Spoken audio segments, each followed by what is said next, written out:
Et on se retrouve aujourd'hui sur le BTC face au dollar et quelle perfection par rapport aux perspectives et aux analyses précédentes qu'on en a faites. Vraiment, chaque mouvement a été vu grossièrement et donc on s'attend toujours et encore à un pump de celui-ci vers les 40 000, 45 000, voire même déjà, je vais vous le dire, les 50 000 dollars. On va analyser tout ceci bien entendu avant rétrospective pour montrer que oui, en fait, ça se passe parfaitement comme je l'annonce au début. C'est-à-dire qu'on repart sur la vidéo d'hier, vous savez très bien. Il y a eu la fameuse bougie rouge, je me suis amusé à appeler cette vidéo Crash déjà fini, Go Pump et également avec une miniature assez trash avec une énorme bougie rouge, mais clairement pour montrer qu'en fait, non, nous on passait à l'achat, donc rectangle vert indiqué, et par après, extraction vers le haut. Donc la grosse bougie de hier, finalement, qui a fait son retour aux 30 000 et quelques dollars, et déjà maintenant on suit la ligne bleue parfaitement, et on se retrouve déjà, sauf erreur de ma part, vers les 34 500 dollars dans cette zone-ci. On s'attend du coup, encore et toujours à une rétraction, une extraction, pardon, minimum jusqu'aux 37 750 dollars, bien entendu, et par après, le développement continue avec les TP qu'on a placés. D'ailleurs, durant cette vidéo, je vais replacer correctement les TP parce que hier, j'ai mis tellement de TP à l'écran que je trouve que c'était brouillon en termes visuels. Donc, je vais être plus clair maintenant par rapport au degré en bleu. Donc, malgré tout, on va analyser tout ça durant la vidéo, mais comme toujours, on ne va pas changer après la petite intro.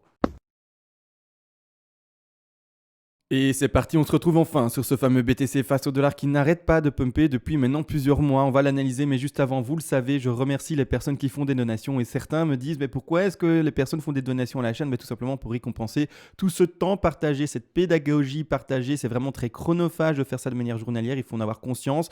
Et voilà, ceux qui veulent récompenser tout ça, vous pouvez bien entendu le faire et c'est bienvenu. Merci à vous, ça fait déjà 3 ans qu'on est là ensemble et donc je suis très heureux qu'il y ait ce soutien de votre part. Et bien entendu également, selon les donations faites, et donc c'est-à-dire que ça fonctionne par palier de donation, vers les premiers paliers de donation, je vous envoie en contrepartie pour vous remercier du coup à mon tour du geste que vous faites pour la chaîne, toutes les règles des lots en français. Je rappelle, ces règles des lots en français, je l'ai écrit de manière très concise pour que vous ayez vraiment, vous ayez réellement l'essentiel même de la connaissance et non pas beaucoup de phrases, beaucoup de blabla et surtout beaucoup de pages pour faire semblant. Non, on ne va pas faire du feu pour Noël passé, donc maintenant pour les jours à venir, pour cet hiver-ci. Non, l'objectif c'est pas d'avoir chaud en cet hiver, l'objectif c'est d'apprendre des choses. Donc j'ai fait vraiment en sorte que l'essentiel même soit écrit, vraiment l'essence de la connaissance et que vous puissiez vraiment tout lire facilement, rapidement, tout comprendre, intégrer et par après être autonome.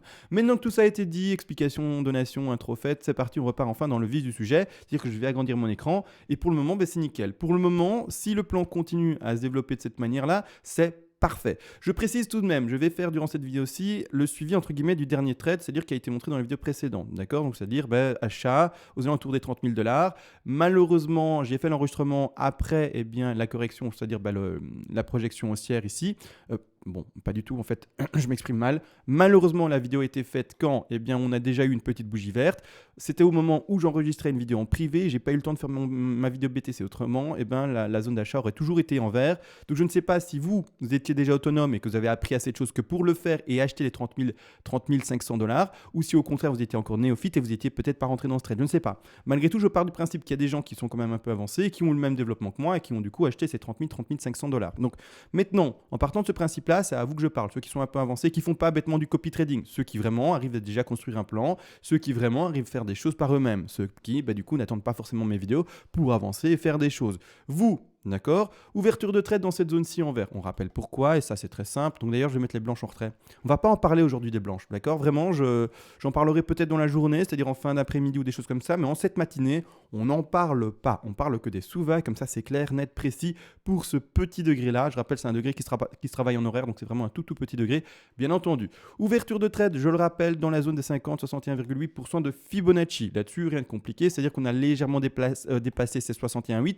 Pas de souci, vous le savez très bien, ça nous indique tout simplement cette expression-ci, un bull run plus fort encore, donc tant mieux finalement qu'il était aussi puissant dans sa baisse, vraiment c'est c'est terrible. Continue à faire des choses comme ça et continue à pumper comme un petit malade, mon petit BTC. C'est-à-dire zone d'achat ici, comme indiqué entre les 30 932 et un peu plus bas ici les 30 400 dollars. On a légèrement dépassé, c'est pas grave. On a tout de même le rebond pour le moment. Vous, le TP, rappelez-vous, je vous avais dit, l'objectif normalement, le TP, c'est de le placer à la racine, donc au début du mouvement. D'accord? Donc pour le moment, vous l'aviez sans les placer ici. Vis-à-vis de l'extraction qu'on a connue maintenant, vous pouvez enfin prendre ce stop loss et le déplacer à votre point d'entrée, d'accord? Sauf si vous êtes rentré là-bas en haut, d'accord? Non, là vous ne le déplacez pas à votre point d'entrée, c'est un autre trade, c'est une autre chose et quelque chose que je n'ai pas expliqué. Moi ce que j'explique c'est un point d'entrée assez bas par rapport à la vidéo d'hier, d'accord? Donc clairement, ici vous redéplacez votre stop loss à votre point d'entrée qui est normalement dans ce rectangle vert si vous êtes autonome de votre côté ou alors si vous avez fait du copy trading, bête et simple, hein, je suis désolé, mais c'est pas ce qu'il faut faire en fait. Vous seriez rentré du coup vers les alentours des prix qui ont été donnés en vidéo à 31 000 pardon, 50 dollars. Oui, doucement. Il y a mon chien qui fait du bruit qui commence à à me perturber. 31 539 dollars, pardon, hein, parce qu'à son petit tuc-tuc là, ça fait du bruit. Donc 31 500, donc on est dans ces alentours de prix. Si vous êtes rentré là, vous pouvez mettre votre stop également au point d'entrée, mais c'est déjà un peu plus agressif, d'accord? Faites attention au retour de pédale qui peut toujours arriver, stop loss, chasse au stop qui peut également arriver. Donc, soyez pas trop agressif, acceptez légèrement une perte potentielle alors, mais du coup, voilà. Maintenant, ceux par contre qui sont rentrés dans le vert ici, là ok, on rentre à son point d'entrée, on est tout proche du double bottom, là-dessus, il n'y a pas de problème. Malgré tout, maintenant également, il y a des take profits majeurs à placer. On va les placer durant cette vidéo-ci, il n'y a pas de souci. Malgré tout, vous le savez, un trade qui est tenu doit être finalement dynamique dans cette façon de le tenir. C'est-à-dire que plus précisément ici, ce qu'on va placer, il est incroyable, hein. Je ne sais pas si vous l'entendez, mais il est incroyable.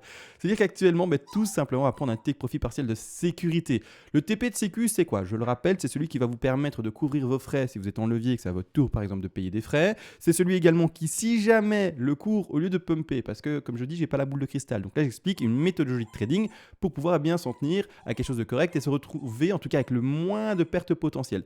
Si le cours, maintenant, après ma vidéo, en fait, il ne fait que crasher. D'accord? C'est comme ça, il crache et c'est fini. Et CMA, on n'en a rien à faire de ton plan. Il n'est pas validé et on crache. Pas de souci. Moi, il n'y a pas de problème avec ça. J'ai ma méthodologie qui me permet de minimiser mes pertes et voire même de déjà faire un bénéfice alors qu'on n'est même pas dans les zones qu'on attend pour ce trade-là.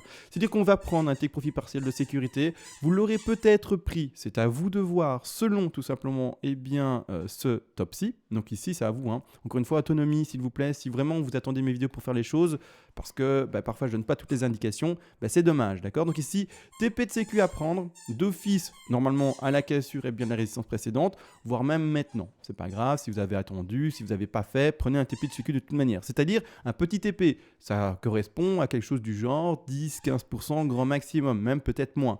À vous de voir encore une fois, mais c'est vraiment une petite vente de votre trade pour se dire, comme expliqué, si on crash, j'ai un petit bénéfice et si on crash, également j'ai une perte. Si vous avez encore la perte, parce que vous n'avez pas eu par exemple l'occasion de déplacer votre stop à votre point d'entrée, par exemple au 31 300, 31 400 dollars, à ce moment-là, vous reprendrez une petite perte, mais qui sera diminuée encore par rapport à ce TP-là. L'objectif, c'est pas finalement de penser d'abord au bénéfice quand on ouvre un trade, c'est d'abord de se dire, ok, j'ai ouvert mon trade, j'ai appuyé sur le bouton, qu'est-ce que maintenant je dois faire pour qu'il y ait le moins de pertes potentielles?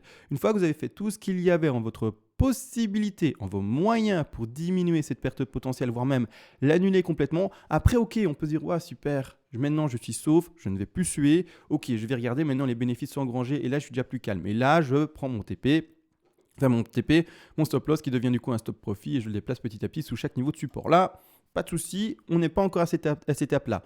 On est pour le moment avec un stop loss déplacé à son point d'entrée et un TP de sécu pris. Maintenant, première étape. On va continuer bien entendu à avoir le décompte et plus il va monter et au plus on aura finalement cette fameuse assurance et on pourra être plus agressif avec le stop loss. C'est pas le moment. Maintenant, non, on fait attention aux dernières chasses au stop, etc. Donc je n'exclus pas encore une petite bougie rouge potentiellement pour faire cette fameuse chasse au stop. Donc non, pour le moment, stop loss, placez là et on le touche pas, d'accord? Maintenant, c'est parti, on continue, n'empêche, le développement. La hausse qu'il y a eu actuellement n'est pas assez forte, d'accord? C'est toujours pas assez fort. Ça, c'est pour moi quelque chose qui doit continuer à monter. Il n'y a pas pour le moment de correction normalement à venir dans cette degrés en bleu. Bien entendu, ça peut monter en montant, descendant, montant, descendant. Mais pour valider ma 3, ici en bleu, donc je vais lui mettre un degré un peu plus important parce qu'il n'est pas très visible, je vais mettre en minor. Non, d'accord, je n'ai pas encore une hausse assez significative. C'est-à-dire que l'objectif minimum de cette hausse de 3, alors je ne vais pas directement en extension. S'il y a extension, je vous en parlerai, comme expliqué, etc. Mais d'abord, on voit les choses minimum pour ne pas avoir les yeux, finalement, pas les yeux, mais pas s'envoler directement vers les cieux, to the moon, etc. et pas être euphorique comme un fou. D'accord, on va vraiment voir d'abord les objectifs. Si c'est vrai, c'est quand même impressionnant. Je vais vous parler de 37 000, je vais vous parler de 40 000, je vais vous parler de 45 000 $ comme objectif. C'est impressionnant. Mais sachez que dans un bull run, En fait, je pourrais même voir des extensions et donner des chiffres comme 60 000, 70 000 d'ici très peu de temps. Ce n'est pas le cas. On reste sur des objectifs qui, c'est vrai, ça fait tourner la tête, j'avoue, mais sont faibles en fait. Je suis désolé, de manière technique, eh ben, c'est faible. C'est-à-dire de manière analytique, ce qu'on est en train de vivre maintenant, c'est plus ou moins faible. Il n'y a rien de très puissant pour le moment à l'écran. C'est-à-dire que là, actuellement, on attend, mais du coup, cet objectif de 37 424 dollars minimum, d'accord. Donc là, maintenant, ce serait trop tôt que pour qu'il y ait une correction et invalidation du scénario. Si justement, il y a correction et invalidation du scénario, je ne vais pas valider ces trois-là, d'accord. Je vais voir un des comptes alternatifs, autre meilleur que ce que j'ai maintenant à l'écran, si ça devait se trouver invalidé, et trouver où était mon erreur, d'accord. Pour le moment, il n'y en a pas. Pour le moment, il n'y a aucune raison. Comme d'hier, en fait, on ne change pas de plan comme de chemise. On tient son plan jusqu'au bout, jusqu'à ce qu'il soit invalidé. Il n'est pas invalidé, on continue. Et c'est comme ça depuis maintenant pas mal de mois. Donc, on continue, bien entendu, à monter. Objectif minimum, du coup, et je monte du coup le minimum, 37 424 dollars. D'accord. Retour de la 4 de nouveau, c'est très simple. On l'a fait hier également. Hein, c'est déjà posé depuis hier. Mais bon, je le remonte pour les nouveaux sur la chaîne. Comme ça, ils voient également le développement. Étant donné qu'on a fait une forte 2, on va chercher une faible 4 qui est posée ici à 23,6% de Fibonacci. Plus précisément, les 35 721 dollars. Et enfin, et c'est le travail que je vais faire et que j'expliquais en début de vidéo, on met les TP proprement. Parce que hier, j'ai mis une foultitude de TP selon tous les degrés, etc. Il y en avait peut-être trop visuellement. Je vous ai dit, demain, je reprendrai ça à mon avis pour que ça soit plus clair. C'est-à-dire qu'on va les placer ensemble selon bien une 3 faible. Hein. Si demain ou cet après-midi ou ce soir, je vois que la 3 en fait part en extension, je mettrai des TP qui sont plus élevés. Je rappelle également sur vos échanges, vous devez avoir un échange qui vous permet, donc de trading, qui vous permet de faire les choses de manière ergonomique, vraiment très mobile. Vous allez devoir sur votre échange pouvoir déplacer les stop loss, enfin votre stop loss en l'occurrence, et vos take profit partiels à la cliquette, c'est-à-dire à la souris. Je vais symboliser ça pour que vous compreniez bel et bien aller sur le graphique de l'échange, cliquer sur le stop loss ou également le take profit et parvenir à les déplacer de cette manière-là. D'accord? Si vous n'arriverez pas à faire ça sur votre échange, selon moi, il manque d'ergonomie. Maintenant, à vous de voir si ça vous satisfait ou pas avec ce peu d'ergonomie que vous avez, mais selon moi, c'est meilleur. Plus vous avez d'ergonomie, plus vous avez de facilité à bouger les choses facilement et au mieux on peut s'adapter rapidement au cours. Donc voilà, maintenant à vous de voir si vous êtes sur un bon échange, des petites recherches, etc. Ça se retrouve sur Google et renseignez-vous en fait. Ne vous arrêtez pas au premier échange que vous avez, d'accord? Renseignez-vous, voyez si oui ou non il propose telle ou telle ergonomie, si oui ou non il est facile d'utilisation. Bref, ça demande un temps d'adaptation et de recherche avant et bien finalement de se lancer dans le trading. Il faut avoir trouvé la plateforme qui vous convient, etc. Bref, on n'est pas là pour expliquer ça. Si vous voulez parler de ça dans les commentaires, bien entendu, si vous voulez partager sur les échanges, etc., vous êtes tout à fait libre de le faire dans les commentaires. N'empêche, objectif minimum pour cette 5, ce sont les 100% de Fibonacci. D'accord? C'est-à-dire que ici, carrément, déjà les 40 158 dollars. Donc pour moi, ces vagues-là ont comme objectif minimum actuel les 40 158. Donc on va mettre un TP. On met un TP, c'est une zone de revente majeure. Donc ici, je rappelle, entrée dans cette zone-ci, et les TP majeurs s'indiquent seulement là. On a pris un TP de sécu, on n'en parle pas. Je ne vais pas en tout cas l'indiquer pour pas gêner visuellement. C'est bon, il est pris, etc. Il n'y a pas de problème. Voilà. C'est-à-dire, TP majeur ici indiqué, comme j'ai dit, 41 000, c'est ça, 41 190. Allez, on va arrondir à 41 000, excusez-moi. J'ai du mal. Hein. 40 199, on va arrondir complètement à 40 200 dollars. Objectif numéro 2, ce sont également, mais du coup ici on le voit, tout simplement, les 161,8% de Fibonacci qui sont du coup les objectifs des 42 959 dollars. On va arrondir à 43 000. Allez, comme ça on dit ça comme ça.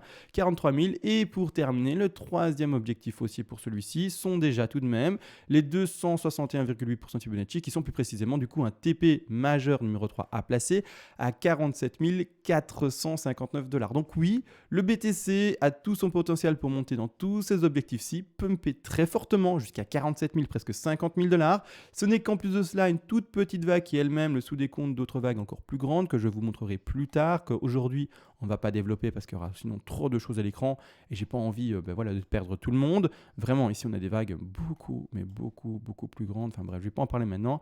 Ça sera l'objet d'une vidéo future, d'accord?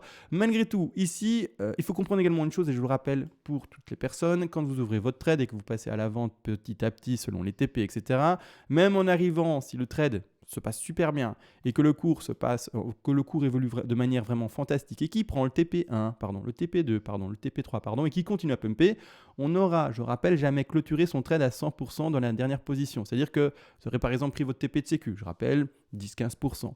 Vous aurez pris un TP1 majeur, par exemple, de nouveau 20%. Un TP numéro 2 majeur, je vais redonner un exemple, 20%. Un TP numéro 3 majeur, de nouveau un exemple, 20%. Vous aurez revendu 60% plus le TP de sécu, on va dire de nouveau 15%, à hauteur de 75% de votre position totale de trading. Maintenant, si on fait le calcul, il reste 25% dans la course. Ces 25%-là vont être bénéfiques si le cours continue à monter au-delà des objectifs qu'on avait prévus.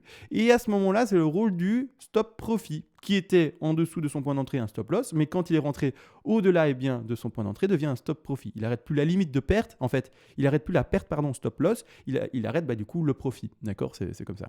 C'est-à-dire que grossièrement, on change sa nomination, mais c'est toujours la même chose, hein. C'est pas un autre outil, c'est pas un autre truc, c'est juste le stop loss qu'on appelle plus stop loss, étant donné qu'il n'y a plus de perte à arrêter, mais il y a un bénéfice à arrêter. C'est-à-dire qu'en fait, selon les supports qui seront dessinés et le déplacement petit à petit, comme je suis en train de faire pour les personnes qui sont en trade depuis les 12 500, 14 000, 16 000, 17 000, 18 000, on est rentré également à 20 000, 23 000 il me semble, enfin bref, tous les trades que j'ai indiqués précédemment, et à qui j'ai dit ne clôturez pas votre trade, on reste dans la course et on déplace petit à petit son stop loss selon les supports importants. Je ferai la même chose, ou en tout cas j'essaierai comme toujours de le faire, un maximum pour tous les trades, mais le déplacement du stop sous les supports, d'accord, important.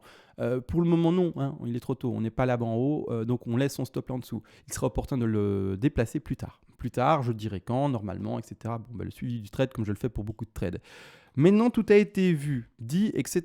Bon, grossièrement, rien à ajouter, il me semble. Les gaps, oui, parce que... Ah non, on est dimanche, donc les gaps ne sont pas encore indiqués. On est dimanche, hein, donc voilà, en gros, comme ça vous voyez la chose, il va y avoir un gap énorme, on a clôturé le cours ici aux alentours des 29 000 $ sur les futurs, on est déjà en termes de prix, plus haut encore, plus haut, on est déjà en termes de prix à ces niveaux-ci, donc un gap énorme là, d'accord, un gap énorme, je vais symboliser avec un petit rectangle, comme ça on le voit, qui va être symbolisé ici. Pour le moment, hein, si on continue à pumper à 37 000, etc., ce sera un gap encore plus grand. C'est-à-dire que, magnifique gap. On avait déjà vu ce gap-là, mais il n'est pas du tout en train de se faire combler. C'est un gap peut-être à nomination de rupture. Encore une fois, je ne peux pas dénominer maintenant et donc donner une appellation à ce gap parce qu'on n'a pas assez d'historique. Peut-être qu'il va se faire combler à un moment. Mais si ce gap n'est pas comblé, dans l'historique futur, hein, on verra, on n'y est pas, il faut plusieurs mois et même peut-être plusieurs années pour vraiment pouvoir l'interpréter de manière correcte. Mais si ce gap est bel et bien un gap de rupture précédent et que ce nouveau gap est également un gap de rupture, mais mon Dieu, où est-ce qu'on va aller? D'accord, ça serait un tout homme de fou. Maintenant, comme dit, il est trop tôt que pour leur donner la dénomination de gap de rupture. On va pas s'emballer, c'est peut-être un gap commun, c'est peut-être un gap de continuité, un gap de peu importe, on s'est compris, gap de retournement même peut-être qu'il va y avoir un crash et boum, on va tous les reprendre rapidement. Non, on est trop tôt pour leur donner une dénomination. Par contre, si ils sont bel et bien des gaps de rupture et qu'on part dans cette hypothèse-là, eh bien on aura significativement un bull run comme on n'en a jamais connu. D'accord? Ce qu'on a connu précédemment, c'est des trucs de bébé. D'accord? C'est-à-dire que je vais juste m'amuser à vous montrer quelque chose. Je vais ici. Alors c'est visuel, c'est pas très scientifique ce que je vais faire maintenant, mais c'est visuel. Je vais aller même sur notre graphique plus complet, le BLX. J'ai combien d'historique ici? Là on part depuis 2011, voilà, c'est plus correct. Début 2010. Ouais, on est en août 2010. Ok, super. C'est-à-dire qu'en fait, ce que je vais faire, c'est zoomer avec vous et vous montrer quelque chose d'assez amusant. Alors, c'est vraiment pas scientifique là, c'est vraiment juste pour le fun fact en fait. C'est pour juste s'amuser grossièrement. Mais en fait, ce que je veux vous faire comprendre, c'est que le bull run à venir, donc là, on a connu un bull run en année 2013, d'accord? Il y en a eu plusieurs avant. Je ne vais pas non plus zoomer sur tout, mais vous voyez ici le bull run qui est monté jusqu'aux alentours des 1170 $ depuis les prix plus ou moins ici des 18 $, d'accord? C'est monté tellement fort que toutes les hausses précédentes, qui ont été également importantes, hein, donc je vais ici le mettre en auto, importantes, deviennent en fait, microscopiques, d'accord, microscopiques vis-à-vis du bull qui a été... on le voit, une vraie fusée, et du coup, en fait, les mèches et les bull runs précédents deviennent une ligne, d'accord? Et on peut le faire pour chaque, bull run à venir, d'accord? Le bull run précédent devient en fait une ligne sur le graphique. Vous voyez ici, ça devient quasi une ligne. On voit un peu le pump ici, ça devient quasi une ligne. Ça, c'est le bull de 2017, fin d'année 2017, début d'année 2018. La même chose, j'aimerais que ceci devienne une ligne sur l'écran. Donc, je vais m'amuser à le dézoomer de manière assez simple comme je l'ai fait, pour voir jusqu'où le BTC pourrait... Alors, ça n'a rien de scientifique, mais une ligne. On a dit une ligne. Donc voilà, on va partir sur une ligne un peu comme ça, voilà. C'est-à-dire que grossièrement, on peut donner une intensité haussière et voir le même développement. J'ai dit, ça n'avait rien de scientifique. Mais moi, je vois le bull run à venir comme ça. C'est-à-dire que le bull qu'on a connu précédemment, c'est un bébé. D'accord. Ça va de nouveau être une ligne. En tout cas, quelque chose qui est tout petit. C'est-à-dire que clairement, à l'écran, normalement, les tops, on peut les retrouver dans ces zones-là. Donc, sans avoir rien fait de calcul de travailler, scientifique, etc., comme un Elliott Wave où c'est vraiment plus complexe, ou également des figures chartistes, etc. Juste la simple observation visuelle, quand on voit que les bull runs précédents ont chaque fois été écrasés, mais comme jamais, clairement, on fait un peu le même chose, la même illustration entre guillemets, et on peut s'attendre clairement, facilement à un BTC à 150 000, voire même beaucoup plus, à 200 000, d'accord. Mais non, ça n'a rien de scientifique. C'est juste visuel. On a constaté que les derniers bull runs, à chaque fois, sont devenus microscopiques. On pourrait peut-être reconnaître la même chose. Et moi, je pars clairement du principe qu'on va normalement reconnaître un bull run des dieux, un truc phénoménal, et partir du principe qu'on va de nouveau reconnaître ce qu'on a connu précédemment, comme une petite ligne, d'accord. Et on aura finalement du vert. Donc également, ce n'est que pour moi le début du bull. Il ne faut pas commencer à croire que maintenant il faut revendre ces BTC. En termes d'investissement, si vous êtes investisseur, je reprécise, ne touchez pas à vos BTC. On ne touche pas à ces BTC. On attend soit le ratio attendu, retour sur investissement attendu, c'est un multiplicateur par exemple, un retour en termes de pourcentage. Quand on y est, on revend parce qu'on a atteint son objectif. Ou alors, on a un investisseur long terme.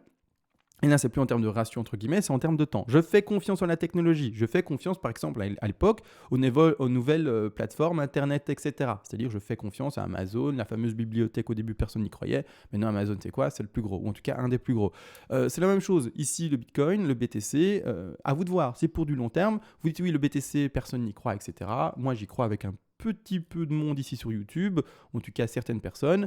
La majeure partie des gens entendent peut-être parler tout doucement aux infos ou dans les news, mais ne sont pas au courant de ce que c'est réellement et n'en ont surtout pas.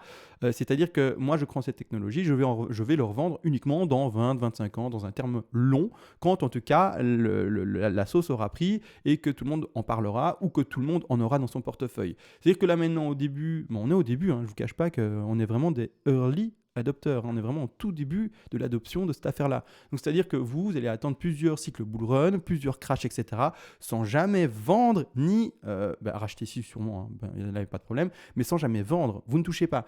Il faut savoir que la plupart des holders qui font à un certain moment de l'achat-vente, se retrouvent avec un moins bon retour sur investissement que s'ils n'avaient pas touché. C'est pour ça que je vous encourage à rien toucher. D'accord. La plupart du temps, vous allez vendre quand il ne faut pas. Le cours va monter à ce moment-là et vous allez dire, mince, du coup, je suis en train de louper cette hausse. Le BTC a pris quoi? 10% en une journée. Je viens de perdre 10%. Super. Voilà, c'est ça que je vous explique. Non, ne vendez pas, achetez pas, vendez pas, achetez pas votre BTC ou vos BTC ou vos fractions de BTC, j'en sais rien. Si vous faites vraiment de l'achat très long terme, touchez à rien, c'est le meilleur des conseils que je peux vous dire. Et malheureusement, la plupart des gens qui touchent en fait à leur investissement et ça va faire mal à beaucoup parce que beaucoup se trouvent du coup avancés, mais vous êtes néophytes. Je suis désolé de le dire, mais la plupart des gens qui touchent à leur investissement long terme, ce sont des gens qui commencent à se dire, moi j'arrive un peu à lire le cours, j'arrive à prendre un peu les vagues, etc. Allez, je vends là, c'est vraiment statistiquement propre pour la vente. Non, c'est pas ce qu'il faut faire en tant qu'holding, d'accord? C'est bête, mais c'est comme ça. La plupart des gens se font avoir quand ils commencent à jouer à ça. Alors vous allez peut-être vous dire, mais oui, mais c'est Emma, regarde-moi, j'ai fait ça. Là, ça a fonctionné, je te jure, je te promets, ça a fonctionné. Je suis en retour sur investissement plus important en ayant fait mon achat-vente. Oui, tu as eu un coup de chance, peut-être 2 coups de chance, peut-être 3 coups de chance. Ça ne va pas se répéter. Ça ne va pas se répéter indéfiniment. Ne pense pas à lire l'avenir. Non. C'est vraiment, c'est le meilleur conseil que je peux te donner. Maintenant, si vraiment il te faut plus de temps pour l'apprendre et par erreur faite, il n'y a pas de problème. On tombe tous de vélo pour pouvoir apprendre par après à rouler correctement. On a tous, au début, en apprenant à marcher, trébucher, tomber, s'ouvrir le genou comme des fous quand on avait 2-3 ans là. C'est tout à fait normal. Mais après, on ne tombe plus. D'accord? On apprend nos erreurs, on sait comment poser bien les pieds, etc. C'est la même chose. Si tu veux prendre des claques, vas-y, prends des claques. Et après, tu reviendras et tu diras, enfin, tu reviendras pas, je m'en fous que tu viennes donner un retour, mais toi-même, tu auras appris sur toi-même, tu auras en fait pris un step-up, tu auras appris, finalement, tu auras grandi, et c'est-à-dire que, voilà, tu apprendras que pour plus tard, l'investissement, il faut normalement pas y toucher, d'accord? Tu auras un meilleur retour sur investissement, théorique, si tu touches pas. Mais il y en a toujours les exceptions qui, eux, voilà, comme les gagnants au loto, d'accord? C'est théorique. Il y a toujours des gagnants au loto, mais il y en a peu, d'accord? Donc, tu peux être l'exception et te dire, mais voilà, moi, j'ai fait un sans faute. Ok, tu es l'exception, sache-le, d'accord? Donc voilà, tout a été vu. Désolé pour la fin de vidéo. investisseur, entre guillemets, mais voilà, je préfère le dire, hein. Le meilleur style d'investissement, c'est de ne pas y toucher. D'accord? On prend son investissement, on attend son retour sur investissement prévu pour la vente, ou alors on attend le terme de temps qu'on s'est donné pour se dire, voilà, il y aura de l'adoption massive, j'attends de voir jusqu'où ça monte à ce niveau de prix à ce moment-là. D'accord? Bon, voilà, tout a été réellement dit. On se retrouve du coup cet après-midi, peut-être plus tard, je ne sais pas, on verra en tout cas, quand je serai chaud, ou si le BTC nous montre quelque chose d'intéressant à expliquer. Sur ce, bonne soirée et bonne journée, et ciao.